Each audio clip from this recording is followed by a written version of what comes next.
بسم الله الرحمن الرحیم ګرانو کتونکو امید ساتم چې تاسو به ټیک ټاک الله خوشاله او آباد ساته کتونکو دغه ویډیو د سره شیر کې او ډیرو ملګرو ویل چیرې موږ ته د امن کالونی باندې تاسو کومه خبره ترې کړې دي نو د موږ ته لایو راشه او موږ ته د زیو خیا اکثر پراپرټي چې کوم دي سړک په ښکاری یا نه ښکاری لري وي نږدې وي نو چې موږ ته پته ولګي دی کې اکثریت خلکو مسافرو چې کوم دي زما سره رابطې کړې وي چونکې په دې باندې به زه بل نمبر ورکوم د امن کالونی نو په هغه نمبر باندې تاسو یې خپنېږه چې کوم دینو رابطه کولی شي تاسو ته باقاعده ریټ هم وایي چونکې دا چې کوم دینو دا په 2.5 لکه روپۍ باندې یا په 2 لکه باندې مرله دغه مین شاره ده دې ته وایي بایپاس روډ تاسو ګورئ که نه دا بایپاس روډ دی تورنځی بایپاس عثمانزو بایپاس غني خان روډ ته وځئ موټر وی ته وځئ نو دا بالکل هغه بایپاس دی او په دغه بایپاس باندې تاسو وینئ چې په دې باندې هر وخت ټریفک چې کوم دی نو ډېر زیات وي نو خو دلته کې څوک په ابتدا کې چې کوم دی یو ځای اخلي نو پکې خو ښکلې مارکیټ جوړولی شي دې ته وګورئ دا تاسو چې په دې باندې لاندې کوشئ نو باقاعده چې کوم دی نو سړک هغه بالکل مکمل شوی دی او چونکې نور سترګه به خو بیا خو لږه کیمره ته وکړه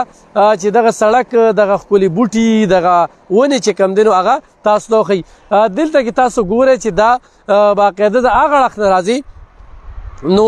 هم ډېر توله ده او خو دې وي د دې اړخ ته وګورئ جي دې اړخ ته چې کوم دی نو باقاعده تاسو وینئ چې دا یو ډېر ښکلی لوک ورکوي یو ډېر پرسکونه ځای دی په دې کې چې کوم دی نو اکثریت خلکو چې کوم دی بیروکریټو په دې کې کورونه ځان لا اغوستي دي ورسره چې کوم دی نو په دې کې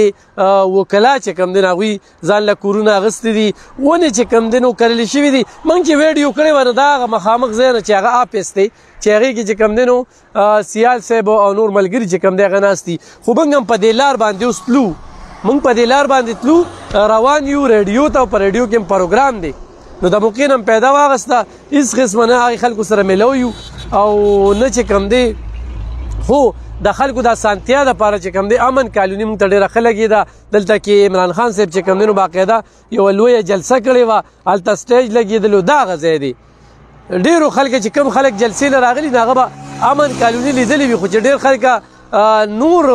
ډلو سره تعلق ساتي یا کوم مسافر دي هغوی خو چونکې په سکرین باندې دا ځای لیدلی خو داسې چې کوم دی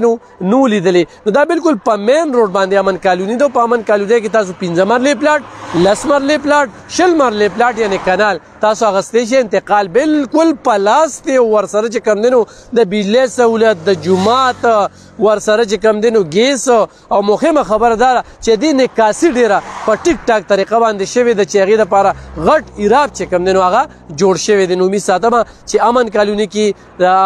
ستاسو به خوښه شوي وي او چاله هم خدای پاک چې کوم دی نو پیسې ورکړي وي یا څوک پیسې انویسټ کوي هغوی نن پلاټ اخلي 10 مرلې 15 مرلې پلاټ او هغه پلاټ چې کوم دی بیا څه موده پس هغه خرڅوي نو هغه ډېره په ګرانه بیه باندې هغه